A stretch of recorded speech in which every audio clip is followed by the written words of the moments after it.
Dans les Soukotes, dans la préparation de cette réunion des Soukotes, eh bien, nous avons étudié ce chapitre 6 du livre des Actes des Apôtres. Et ce verset 7 de ce chapitre 6 m'a interpellé. J'aimerais qu'on puisse s'entretenir sur ce thème-là ce matin. C'est l'obéissance de la foi. Donc, Acte 6, la parole de Dieu se répandait de plus en plus, le nombre des disciples augmentait, beaucoup à Jérusalem, et une grande foule de sacrificateurs obéissaient à la foi. Et Romains 1 nous dit à partir du verset 1, « Paul, serviteur de Jésus-Christ, appelé à être apôtre, mis à part pour annoncer l'évangile de Dieu, évangile qui a été promis auparavant de la part de Dieu par ses prophètes dans les Saintes Écritures. Il concerne son Fils, né de la postérité de David selon la chair, déclaré Fils de Dieu avec puissance, selon l'Esprit de sainteté, par sa résurrection d'entre les morts, Jésus-Christ notre Seigneur. Par lui, nous avons reçu, et on voit ce qu'il y a sur le PowerPoint, la grâce et l'apostolat pour amener en son nom à l'obéissance de la foi tous les païens, parmi lesquels vous êtes aussi, vous qui avez été appelés par Jésus-Christ, à tous ceux qui, à Rome, sont bien-aimés de Dieu, saints par vocation, que la grâce et la paix vous soient données de la part de Dieu notre Père et du Seigneur Jésus-Christ. On retrouve cette expression, l'obéissance de la foi. Pourtant, il semblerait que ça soit un petit peu opposé comme terme. La foi, c'est une chose, croire, c'est une chose, et puis obéir, c'en est une autre. Et on pourrait se dire naïvement, si je crois en Dieu, ça suffit. Rappelez-vous que la Bible dit que les démons croient que Dieu existe et ils tremblent. Parce qu'ils savent quelle est leur fin. Et ils savent qui est Dieu. Donc croire en Dieu ne suffit pas. Il est question là de croire et d'obéir à cette foi, d'entrer dans une forme d'obéissance, de soumission à une volonté supérieure. Et en plus, lorsqu'il est question ici de ceux qui ont obéi à la foi, dans ce premier verset cité, ce sont les sacrificateurs. Une grande foule, bien sûr, un grand nombre de disciples, bien sûr, mais une grande foule de sacrificateurs obéissaient à la foi. Excusez-moi, mais les sacrificateurs, c'était théoriquement des professionnels de l'obéissance à Dieu. Des professionnels de la loi, des professionnels de la soumission aux Écritures. Mais là, il est question de ces hommes qui ont obéi à une nouvelle foi qui était celle annoncée par les apôtres et vécue par le Saint-Esprit. La révélation de Jésus-Christ. Mais ces mêmes apôtres ont dû apprendre eux-mêmes l'obéissance lorsque Jésus va s'en aller d'eux, va quitter cette terre. Il va leur dire d'attendre à Jérusalem, jusqu'à ce que le Saint-Esprit, du moins la puissance de l'Esprit, vienne sur eux, afin qu'ils soient des témoins efficaces. Et effectivement, lorsqu'à ce jour de la Pentecôte, ils ont été remplis du Saint-Esprit, à partir de ce moment-là, ils ont été remplis de cette puissance qui les a accompagnés, et Christ a fait des œuvres qui ne dépendaient pas de leur propre force, mais des œuvres miraculeuses, des œuvres surnaturelles, des œuvres extraordinaires. Et ces œuvres étaient capables de convaincre ces sacrificateurs, ces œuvres étaient capables de percuter les cœurs et les vies. Et l'œuvre de l'Esprit aujourd'hui, eh bien c'est encore de vouloir percuter chacune de nos vies. Les sacrificateurs, ces professionnels de la foi, ces professionnels de l'obéissance, n'avaient visiblement ni la vraie obéissance, ni la vraie foi. Et lorsqu'ils ont rencontré Jésus-Christ, lorsqu'ils sont venus au contact de l'Évangile, alors leur vie a été bouleversée, ils sont entrés dans une forme d'obéissance qui n'était pas une obéissance de raison, une obéissance de profession, une obéissance de religion, mais qui était une obéissance d'un cœur transformé, d'un cœur réconcilié avec Dieu. Et effectivement, si notre cœur devient réconcilié avec Dieu, alors on comprend tout l'amour de Dieu pour nous et on a naturellement par conséquence envie d'obéir, envie d'entrer, envie de se soumettre à cette volonté divine.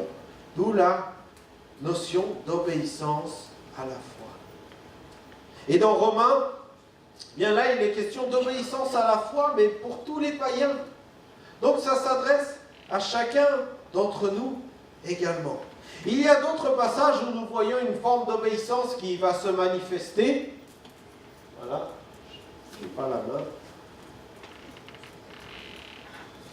Donc Jean chapitre 12, verset 42, il nous est dit, « Cependant, même parmi les chefs, plusieurs crurent en Jésus.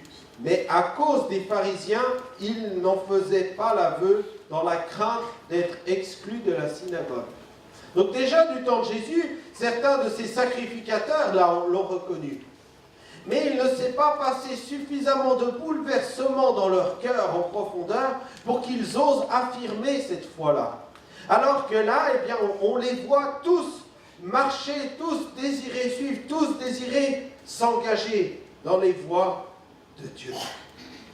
Tous ceux qui ont reçu avec empressement cet évangile. On retrouve aussi dans Romains 16 cette notion de toutes les nations qui vont obéir, mais manifestée maintenant par les écrits des prophètes d'après l'ordre de Dieu éternel et portée à la connaissance de toutes les nations afin qu'elles obéissent à la foi.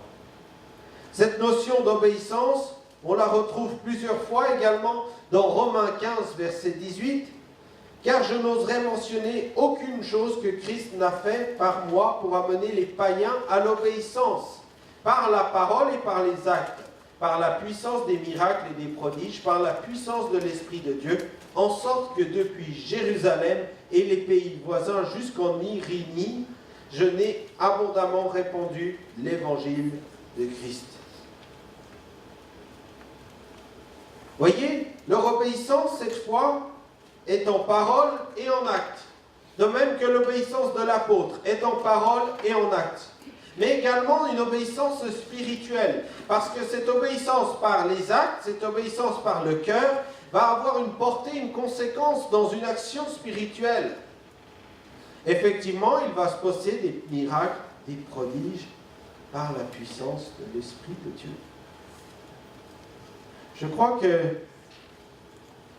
si nous ne vivons pas tout ce que nous voudrions vivre, cela a une part d'explication dans notre manque d'obéissance, d'engagement, notre manque d'obéissance à la foi, notre manque d'obéissance à la soumission aux Écritures.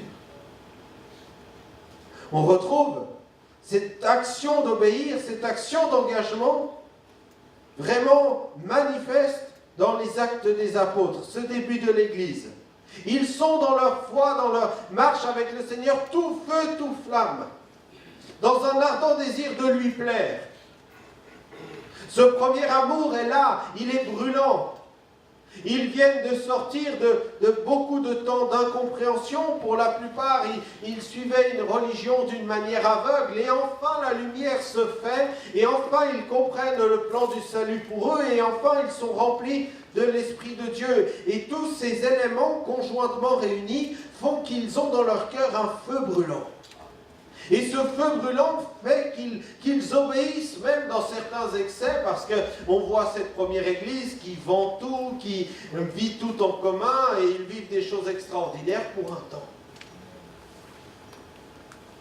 Pierre, sortant de la chambre haute, va annoncer cette belle parole de l'Évangile, et là, les hommes, les femmes qui l'entendent vont lui dire, après avoir entendu ce discours, ils eurent le cœur vivement touché, et ils dirent à Pierre et aux autres apôtres, « Hommes, frères, que ferons-nous » Ils sont dans le désir d'obéir, et également dans Acte 16, il les fit sortir et dit, « Seigneur, que veux-tu que je fasse, que faut-il que je fasse pour être sauvé ?»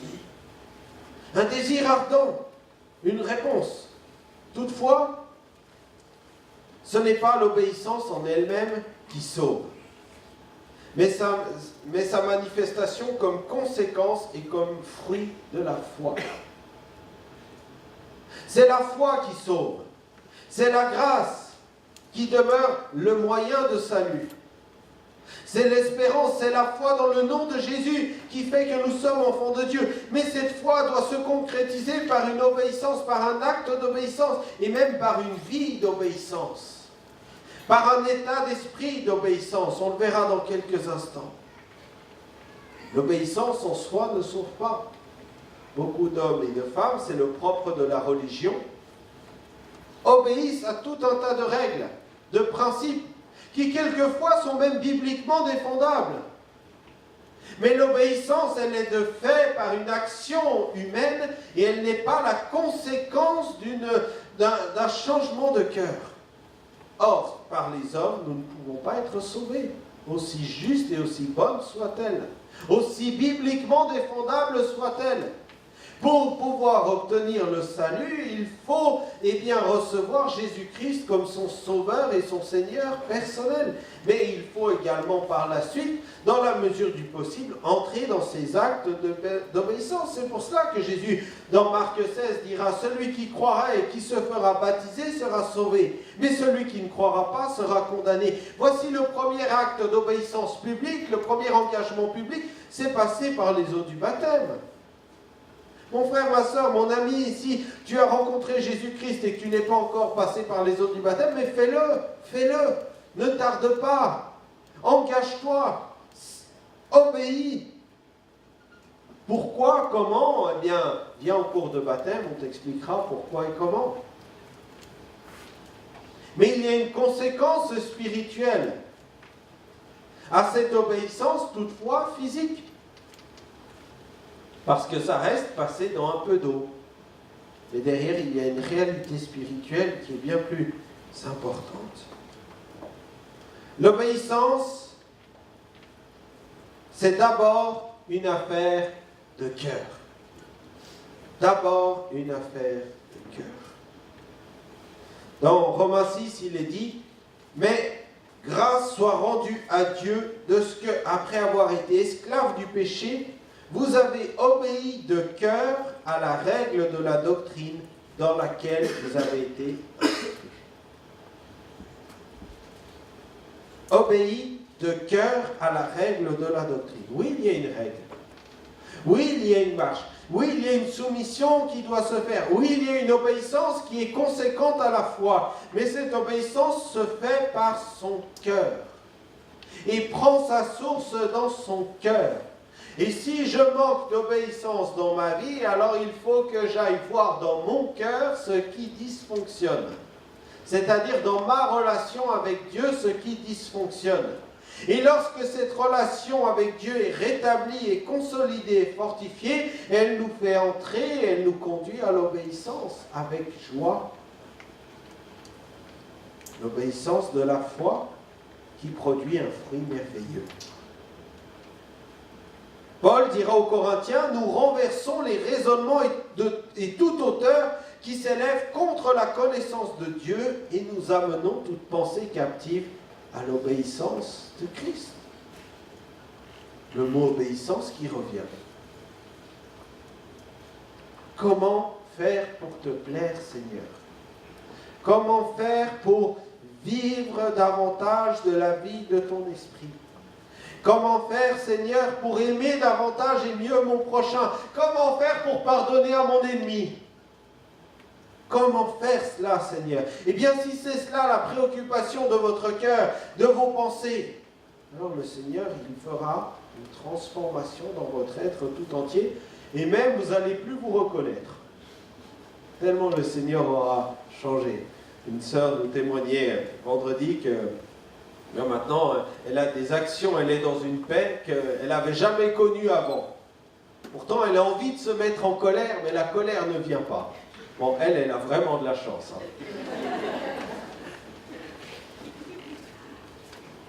La colère ne vient pas. Si, la colère, elle peut venir, mais elle est bien atténuée et elle se règle. Et après, elle a le moyen, cette colère, d'être chassée par le pardon, d'être chassée par la réconciliation. L'obéissance, c'est d'abord une affaire de cœur, mais c'est aussi l'obéissance, une œuvre de la foi. L'obéissance est un état d'esprit avant d'être une question d'acte. Dans Jacques, il est dit cette question, mais quelqu'un dira, toi tu as la foi et moi j'ai les œuvres. Montre-moi ta foi sans les œuvres. Et moi je te montrerai la foi par mes œuvres. Les œuvres d'un côté, la foi de l'autre. Mais ils ne sont pas opposés, dans la mesure où c'est la foi qui est la source des œuvres et non pas les œuvres qui sont la source de la foi. Parce que sinon, c'est un salut par le mérite. C'est un salut par une forme de quête qui est de nature humaine. C'est un salut par une piété qui est celle d'une marche personnelle, mais sans pour autant qu'il y ait l'assurance du salut que seule la foi en Jésus peut donner. Or, c'est parce qu'il y a la foi en Jésus que j'ai envie de faire les œuvres que Jésus a prévues d'avance pour moi. Et ainsi, j'entre dans les œuvres, mais non plus par obligation religieuse, mais comme un engagement de cœur. Hébreux 5, verset 9 également nous dit, Jésus, après avoir été élevé à la perfection, est devenu pour tous ceux qui lui obéissent l'auteur d'un salut éternel. Jésus lui-même demande de l'obéissance, de la soumission. L'obéissance, une œuvre de la foi.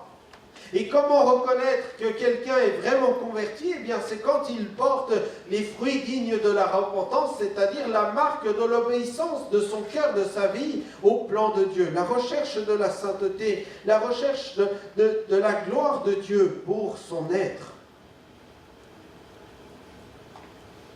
L'obéissance, c'est également une œuvre spirituelle. 3 passages nous parlent de cela. 1 Pierre 1, verset 14, « Comme des enfants obéissants, ne vous conformez pas aux convoitises que vous aviez autrefois quand vous étiez dans l'ignorance. » Les enfants obéissants. Romains 8, « L'affection de la chair est inimitié contre Dieu parce qu'elle ne se soumet pas à la loi de Dieu, qu'elle ne le peut même pas. » Et Romains 11, « Car Dieu a renfermé tous les hommes dans la désobéissance pour faire miséricorde à tous. » Quel est le résumé de ces 3 versets cités? Eh bien, c'est simplement que naturellement, nous sommes enclins à la désobéissance. Nous sommes soumis à la désobéissance. Nous sommes soumis au péché. Et c'est là le sens profond de la désobéissance. Mais maintenant que nous sommes réconciliés avec Dieu, nous pouvons entrer dans l'obéissance. L'obéissance par la justification de Christ. L'obéissance par la révélation des choses de Dieu. Nous étions autrefois dans l'ignorance, nous dit ce premier verset.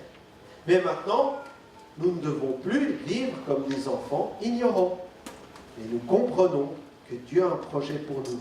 Et il nous faut entrer dans ce projet.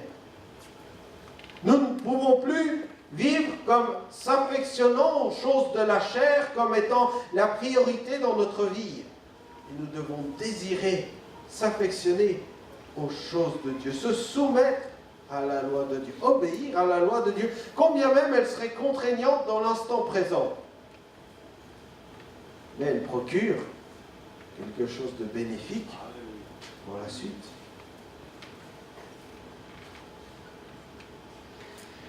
Le résultat de l'obéissance de la foi, bien on le trouve dans 2 passages de l'Ancien Testament pour signifier cela.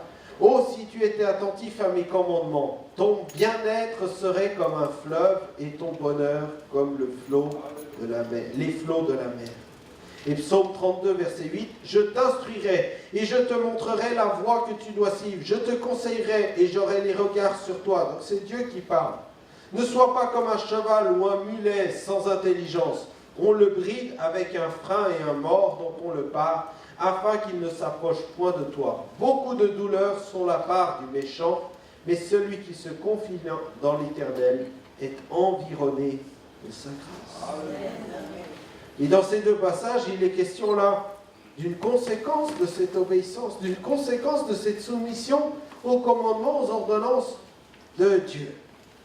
Bien sûr, la Bible est pleine d'exemples, de bons et de mauvais exemples. Je vais commencer par les mauvais pour finir par les bons. Vous êtes d'accord? C'est mieux comme ça. Mauvais. Le premier que j'aimerais citer, eh bien, c'est Samson. Samson, à un moment donné, il a vu une jolie femme qui lui plaisait particulièrement. Pourtant, il était consacré dès son jeune âge. Même avant sa naissance, ses parents étaient déjà consacrés. Et cette consécration, elle était manifeste sur sa vie. Elle était physiquement décelable par ses cheveux. Mais là, eh bien, il voit une jolie femme dans un pays étranger. Alors son père, sa mère viennent vers lui et disent, mais prends une femme de chez nous, ne prends pas une femme des Philistins, de ces incirconcis. Prends quelqu'un qui est fidèle dans les voies de Dieu. Et Samson dit à son père, prends-la pour moi car elle me plaît. C'est elle qui me plaît. C'est ce que je veux moi qui me plaît. C'est ce que je décide moi, c'est ce que je considère moi comme ayant le plus d'importance dans ma vie qui me plaît. Ce que Dieu veut, son plan, ses commandements, peu importe. Moi, je fais ce que je veux. Comme je veux, quand je veux, et personne ne vient me dire ce que je dois faire. Eh bien, dans cette attitude de cœur-là, le Seigneur ne peut pas agir. Ne peut pas secourir. Et la conséquence, on la trouve 2 chapitres plus loin. Elle a endormi Samson sur ses genoux, et elle a coupé ses cheveux qui étaient le symbole de sa consécration vis-à-vis de Dieu, et les Philistins sont venus et étaient sur lui. Et à ce moment-là, Samson s'est dit, je me réveillerai et il fera, et ça sera comme d'habitude, je m'en tirerai comme les autres fois. Je m'en dégagerai. Mais il ne savait pas que l'Éternel s'était retiré de lui. La faute de qui? Pas de Dalila, pas des Philistins. Eux, ils étaient toujours là, ils seront toujours là, ils sont clairement identifiés par Dieu. Pour adapter ça à notre vie, pas la faute du diable. Le diable, on sait que c'est notre adversaire. Mais la faute à qui?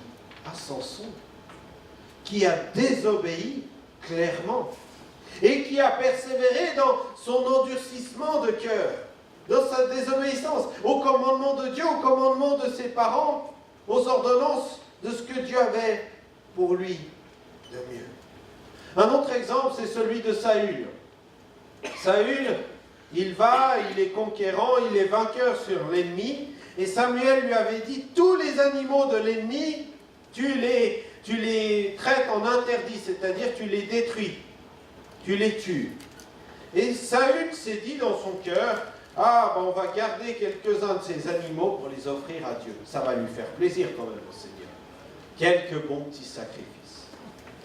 Croyez-vous que le Seigneur a quelque chose à faire du sacrifice de notre péché? Du sacrifice de ce qu'il a lui-même considéré qui lui déplaît? Ah frère, je fais des efforts. Hein. J'ai sacrifié ma mauvaise passion pour plaire au Seigneur. Ce n'est pas un sacrifice, ça. C'est un renoncement, oui, mais le mot sacrifice ne s'adapte pas à cela. Lorsque Saül a voulu sacrifier des animaux étrangers, alors Dieu n'a pas trouvé de plaisir dans ces sacrifices. Et pire encore, il en a porté la conséquence. Et Samuel viendra lui dire, l'Éternel trouve-t-il du plaisir dans les holocaustes et dans les sacrifices, comme dans l'obéissance à la voix de l'Éternel? Voici l'obéissance, vaut mieux que les sacrifices. Et l'observation de sa parole vaut mieux que la graisse des béliers. Ce que Dieu veut, ce que Dieu aime, c'est notre obéissance.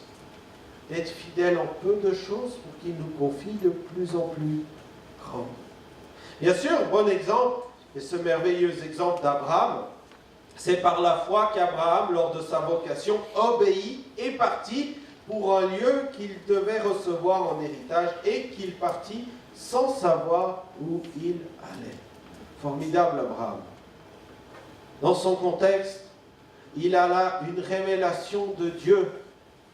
Lui qui était un craignant Dieu, qui cherchait à connaître la vérité au milieu de peuplades qui étaient polythéistes.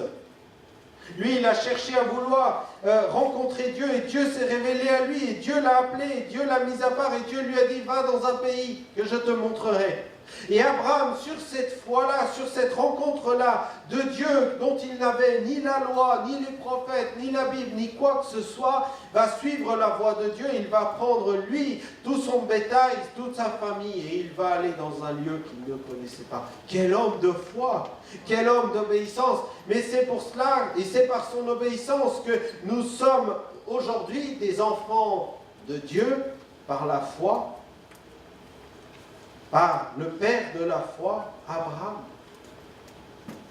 Sa foi n'a pas été uniquement théorique ou spirituelle. Elle a été concrète, matérialisée. Elle ne s'est pas faite sans embûche, sans obstacle. Mais elle s'est faite dans une forme de persévérance, d'obéissance. Et pour finir, il a reçu toutes les promesses que Dieu lui avait dit, même s'il ne les a pas vues de ses propres yeux.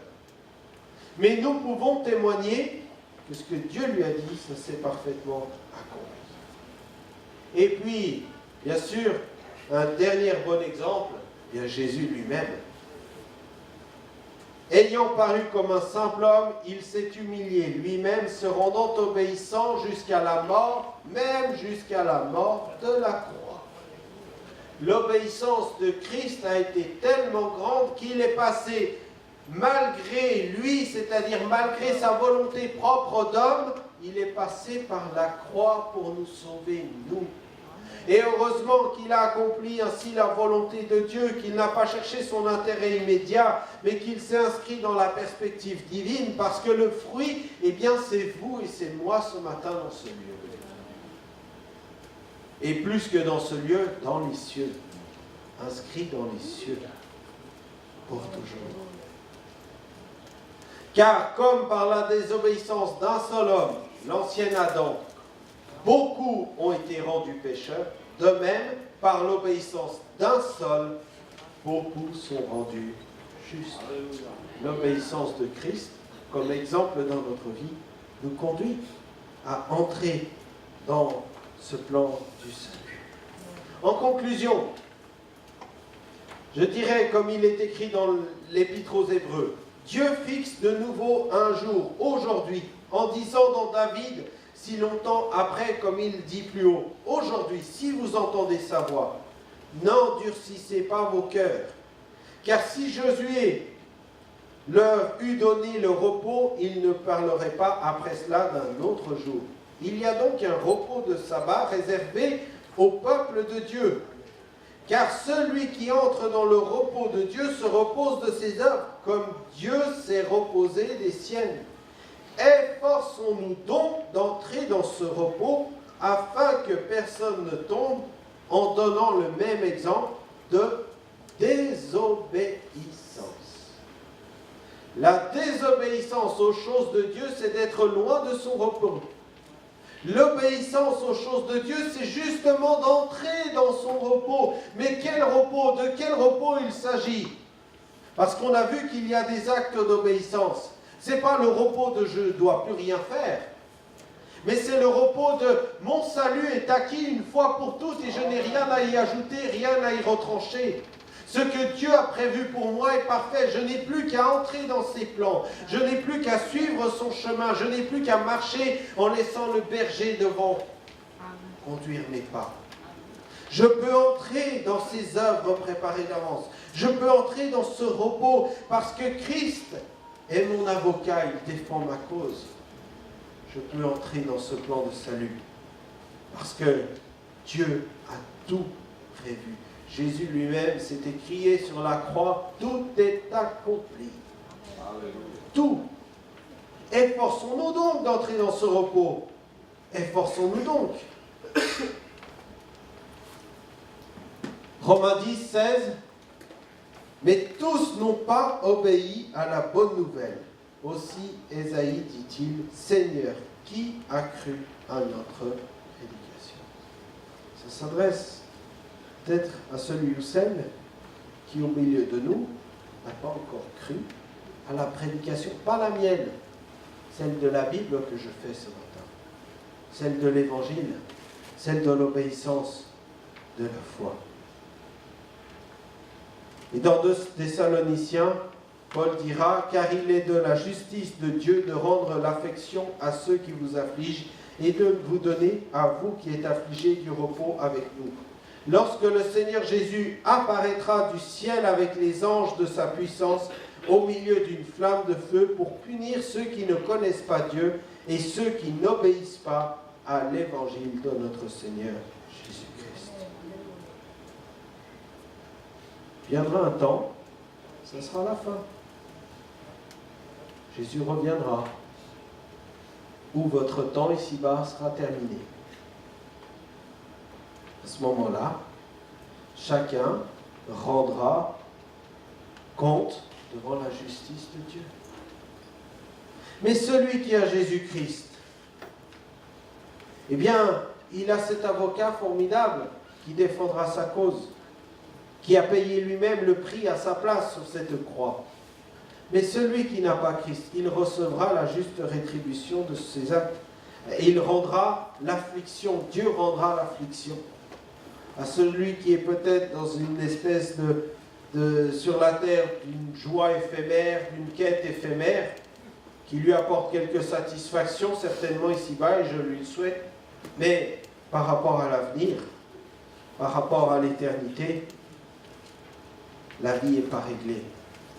Ce matin, le message de l'Évangile, il est pour chacun, et il est peut-être en particulier pour ceux et celles qui n'ont pas encore réglé leur vie devant le Seigneur. Entrez dans l'obéissance de la foi. Soyez de ces hommes, de ces femmes qui vont dire à Pierre, « Homme, frère, que ferons-nous pour être sauvés ?» Soyez de ceux et de celles qui recherchent à obéir au plan de Dieu pour vivre, pour recevoir de lui le meilleur. Au milieu, Dieu revient au milieu d'une flamme de feu là pour punir ceux qui ne connaissent pas Dieu, ceux qui n'obéissent pas à l'évangile de notre Seigneur Jésus-Christ. Obéis-tu à l'évangile du Seigneur Jésus-Christ? Obéis-tu? Non pas pour faire peur, mais pour interpeller le cœur. Je crois que quelquefois on a besoin d'être interpellé en profondeur par le Seigneur. C'est ce que j'aimerais laisser sur les cœurs ce matin. Obéis-tu? Obéis-tu dans ta vie? Obéis-tu à la volonté de Dieu? Obéis-tu à la manifestation des dons spirituels? Obéis-tu à la direction que Dieu veut donner? Obéis-tu à l'évangile, cette bonne nouvelle qui t'invite à te mettre à part pour le Seigneur? Seigneur Jésus, ta parole est la vérité. Ta parole est un puissant conseiller. Ta parole est un pédagogue. Ta parole est là pour nous instruire, pour nous conduire. Non pas pour nous faire plaisir. Non pas pour parler à des choses qui flattent notre cœur, notre chair, notre entendement. Pas pour nous parler d'un amour de Dieu sans condition. Bien sûr, cet amour de Dieu est inconditionnel envers nous, mais le salut est conditionnel à notre réception de ce plan d'amour, à notre réception de Jésus-Christ, ce merveilleux Sauveur, à notre acceptation et à notre obéissance vis-à-vis du plan du salut. Je veux te prier que nous soyons ce matin des hommes des femmes de foi obéissants à la foi, marchant dans la foi, ayant, Seigneur Jésus, eh bien, un vibrant amour pour toi, un désir de te plaire, un désir de t'obéir, un désir de te servir, un désir de se consacrer pour toi, un désir de vivre de ton esprit, un désir de manifester la puissance d'en haut. Seigneur, lorsque l'Église a eu cela dans les premiers temps, alors il se faisait en ton nom des signes, des prodiges merveilleux. Mais lorsque l'Église s'est éloignée de cela, alors les problèmes sont arrivés, ils ont été envahissants et ils ont entraîné quelquefois l'Église dans bien des tourments. Seigneur, garde-nous, garde-moi, garde chacun d'entre nous. Et que nous sachions être tous vigilants de nous-mêmes, pour entrer pour nous-mêmes dans l'obéissance. On ne peut pas réclamer l'obéissance aux autres, mais c'est pour chacun qu'il nous faut être vigilants et obéissants pour sa part. On n'aura pas à rendre des comptes devant toi pour les autres, qui auraient fait ou qui n'auraient pas fait. Mais Seigneur, on aura des comptes à rendre pour nous-mêmes, de ce que nous avons fait, dans quel état était notre cœur. Et nous savons que sur la foi d'Abraham, toute sa famille a été sauvée. Même son neveu, qui était un grand rebelle, a été béni, a été secouru. Et Seigneur, la suite s'est faite. Et le plan du salut est arrivé par cet homme qui a marché fidèlement. Seigneur Jésus, on veut aussi entraîner à la suite de notre foi ceux qui nous sont proches, ceux qui nous sont confiés, nos enfants, notre famille, ceux qui sont plus ou moins loin de nous. Nous voulons être un sujet de bénédiction pour eux. Apprends-nous à obéir et à entrer dans tes voies, parce que tes voies, elles sont pavées d'une grâce, d'une miséricorde, d'un secours divin. Béni soit ton nom ce matin. Au nom de Jésus. Amen.